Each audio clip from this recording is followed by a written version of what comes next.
held a mirror up to today's Republican Party, and they can't stand the ugliness. Instead, they want to protect the most corrupt, indicted, and perhaps soon to be convicted President of the United States.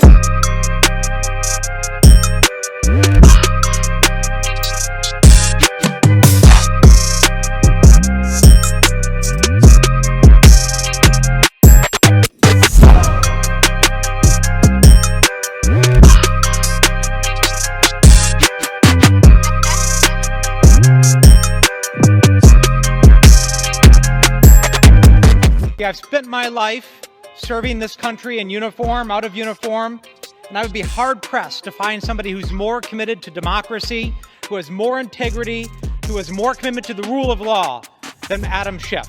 Okay, I'm going to try and freehand this one a little bit.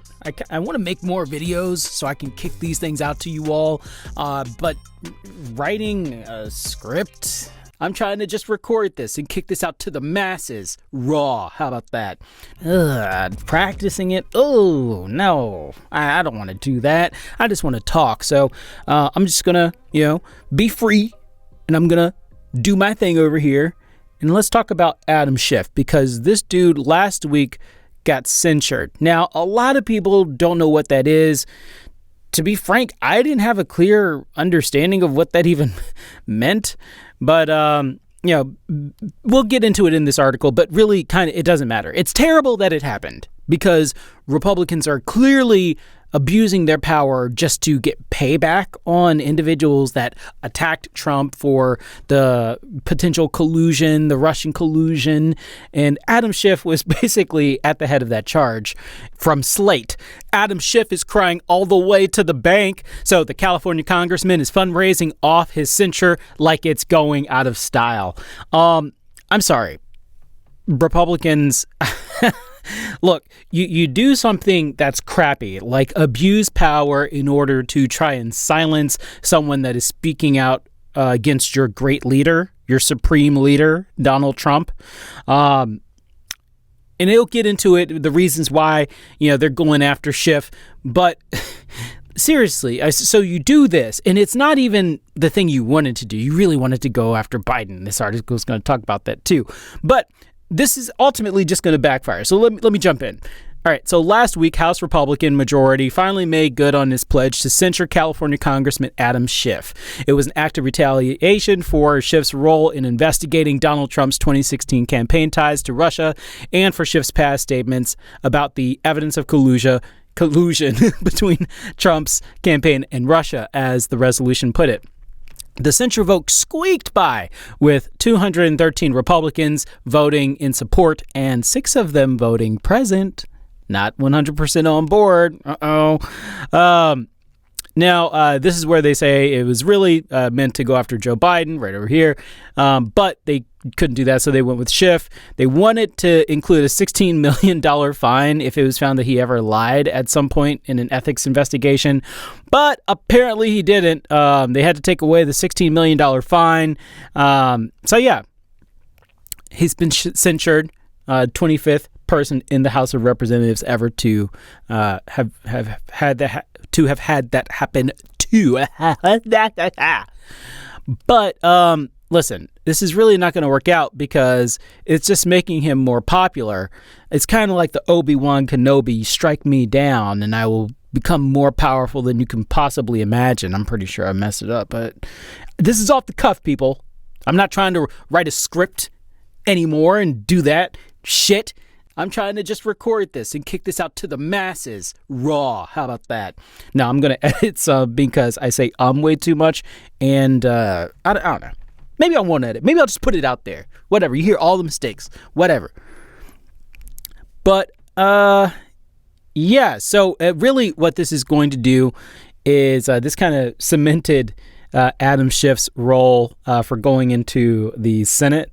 I mean, it's going to strengthen him on his next campaign. He's apparently down for the cause. He's the guy that went after Trump. He's the guy that the Republicans are trying to take down. So he's seen as a leader right now.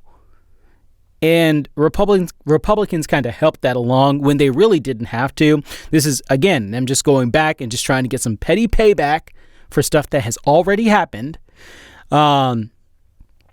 And there are much more important things that, they could have been doing with their time, to work with the Democrats and actually do real things for the country. But no, they're not about that. They're about obstruction if they're not in power. And when they are in power, they care about petty stuff like this. Okay, so now let's listen to Schiff's reaction to this, because this is fantastic. This dude, he sealed the deal on this. All the Republicans are like, yeah, we got him. We're voting on this. We're going to take him down. And all right, so listen to what he says, and I'll kind of pause and talk. And colleagues who introduced this resolution, I thank you. You honor me with your enmity. You flatter me with this falsehood. You who are the authors of a big lie about the last election must condemn the truth tellers, and I stand proudly before you. I love that. Don't even give him an inch. Just lean into it. Fuck you while you do it. This isn't going to stop me. I love it. I love it whenever somebody just leans in. They don't cower away. They just are like, whatever. That's the best you can do. It's kind of like in boxing when someone finally hits you as hard as they can, and you realize that that's as hard as they can hit you. Oh, yeah, we're smooth sailing from here. Your words tell me that I have been effective in the defense of our democracy, and I am grateful. And yet this false and defamatory resolution comes at a considerable cost to the country and to the Congress. Okay, so I did a video like when the Republicans first got in power, and the first thing they did was take 5 days or whatever to elect Speaker McCarthy. Congratulations, Republicans, on newly elected Speaker of the House, Kevin McCarthy. However, it took a long time, like historically long, for you all to pick a leader, and that should have been handled the first day you were there. So, pop quiz. With their first week over, how much money did they waste making just one decision? Let's take a look. When really it should have just took one day, and it came out to be about $800,000 worth of waste just having those people focus on that one thing for 4 extra days. So if that was over $800,000, and I'll put a link to that video just so you see what I'm talking about, but if that was over $800,000 for 4 days, they spent 2 weeks on him just trying to get some payback. That's your money. That's taxpayer money. You are literally paying for these people, and this is what they are doing with your money, Republicans. Come on. At a moment when millions of people in our home state of California are unable to find a place to live or afford a place to live, right, Speaker McCarthy chooses to occupy the resources of Congress for 2 straight weeks on this hollow sop to the MAGA crowd. I love the words. He's a wordsmith. It flows out. The hollow sop. He offers nothing to those who are homeless or addicted to opioids or to millions of college students mired in debt. Nope. Actually wants them to stay in debt. Doesn't want to let them off of the debt. I mean, that whole thing, I was having a conversation about this. A lot of kids are jumping to TikTok and all these other things to try to make money, like social media. I mean, I'm obviously trying to get in on a little bit of that too. But yeah, there's a reason why at least the younger generation is doing it and kind of seeing that as the ticket, because they don't see college as the ticket, because they see this happening. Why would you care about going to school or whatever? And you should, because it'll make you smarter if you choose the right things. Don't just do it for the money. Do it so that you become a smarter human being or a more enriched human.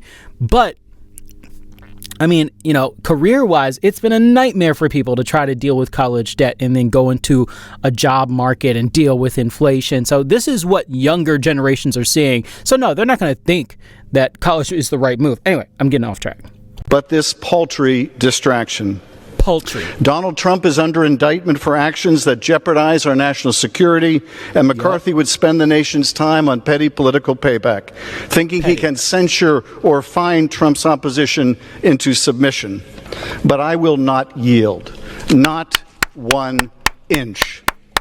The cost to the Speaker's delinquency is high, but the cost to Congress of this frivolous and yet dangerous resolution may be even higher, as it represents another serious abuse of power.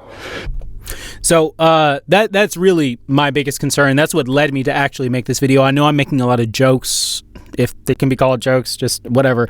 But it's this. It's taking this power and trying to use it, one side trying to use it to silence the other side, silence opposition. Now, clearly, I believe that we should end the two-party system. You can pick up these shirts, my spread shop. I'll put the link on it below. I'm gonna come up with some new designs, kick them out there. So y'all tell me what y'all might like. I might work it in. Who knows? But right now, these are super dope. You can pick them up right now. But yeah. Oh shit! What was I saying? But yeah, this abuse of power. When you look at dictators, like, it really almost doesn't even matter who, but these are the types of things that they try to do. They try to control the courts. They try to eventually use their party or whatever to control whatever legislative body, the body that makes laws in the country. They try to take that over, because when you start taking over these institutions, now remember, Trump appointed a lot of judges. We just remember Supreme Court justices, most people, but there were federal judges across the country, like over 100. I think it was like 113. This is just, if that's wrong, that's just from memory. Please forgive me, but I'm not going to stop and re-look it up. But it's a lot. And when you have control of courts, when you have control of the legislature, because people get silenced, people get pushed out, the wrong people, I guess, the people that have the intent of just serving the future dictatorship, when they're just the ones that are in power trying to silence others, that's where everything just really breaks down. So it's good that he's fighting against this. The Republicans trying to be serious. This is kind of, in my opinion, going to turn out to be a joke eventually, ultimately. But yeah, it's certainly without the teeth that a $16 million fine might have had. But yeah, so I don't know. Let me just keep playing this. Donald Trump has threatened that any of you that defy him and vote against this partisan resolution will be met by a primary challenge. He's not. And he calls for my imprisonment. He's not a dictator. If a transient majority can punish and attempt to silence members who hold a corrupt president to account, there is no telling what further corruption of office will follow. Have you ever noticed whenever there's a bad little kid, if you're not on them and staying on them, you just kind of let them do what they want, they get worse and worse and worse, because they realize that they can get away with more. So why not? Why try to control myself when people are not going to try to control me? That's kind of what this is. A person gets a little taste of this. They start silencing a few people, start getting a few Supreme Court justices. Maybe they rig an election so that they can come back into power. If you get a taste of that and you're already doing that stuff, who knows what you're going to do? I mean, come on. And I say this to Speaker McCarthy and others who wish to gratify Donald Trump with this act of subservience or bend to his demands. Try as you might to expel me from Congress or silence me with a $16 million fine, right, you will not succeed. You might as well make it $160 million. You will never deter me from doing my duty. No matter how many false justifications or slanders you level against me, you but indict yourselves. As Liz Cheney said, there will come a day when Donald Trump is gone, but your dishonor will remain. This resolution attacks me. Yeah, it feels like, you have your Republican classic, which was never really my favorite brand of a political party anyway. But now even more so, I don't know how the Republican Party can tolerate this. It just seems like you're just being swindled by a bunch of opportunists. They saw the MAGA train happening. Oh, you don't have to be prim and proper. Oh, you don't have to have a great background. Oh, you can say whatever you want. And actually, the worse you things you talk about, the more harsh your language is, the better you're going to do. I can do that. So you got people like Bobart. I mean, come on. There is no reality where she would have ever been elected to Congress unless Donald Trump rose to power. Come on. Like, what are we doing? And also, George Santos. For initiating an investigation into Trump campaign solicitation and acceptance of Russian help in the 2016 election. Even though the investigation was first led not by me, but by a Republican chairman. It would hold that when you give internal campaign polling data and your polling data to a Russian intelligence operative, while Russian intelligence is helping your campaign, as Trump's campaign chairman did, that you must not call that collusion, though that is its proper name, as the country well knows. It would fine me for the costs of the critically important Mueller investigation into Trump's misconduct, even though the special counsel was appointed by Trump's own attorney general. It would reprimand me over a flawed FISA application as if I were its author, or I was the director of the FBI, and over flaws only discovered years later and by the Inspector General, not Mr. Durham. In short, it would accuse me of omnipotence, the leader of some vast deep state conspiracy, and of course, it is nonsense. But here is the real gravamen of my offense. Again, this classy gravamen. I'm gonna put that one on the screen. I'm putting it on the screen. I'm gonna do it for you. I'm gonna do it for me. Gravamen. I think I know what it means, but I'm not sure. I led the first impeachment of Donald Trump for one of the most egregious presidential abuses of power in our history. And I led a trial which resulted in the first bipartisan vote to remove a president in history. And I would do so again. Goddamn. I warned that if Trump was not held accountable, he would go on to try to cheat in even worse ways in the next election, and he did, inciting a violent attack on this very Capitol.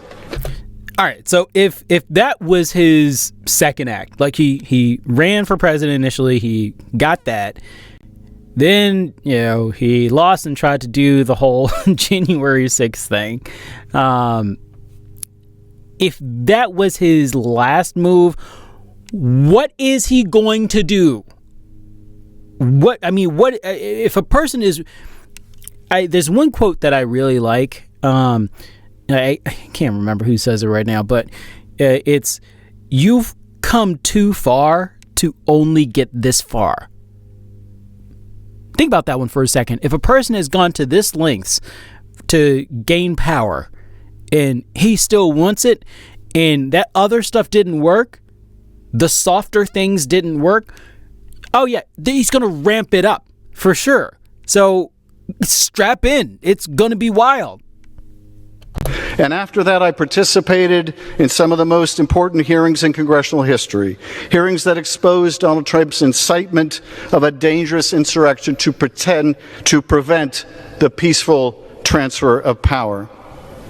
My colleagues, if there is cause for censure in this House, and there is, it should be directed at those in this body who sought to overturn a free and fair election.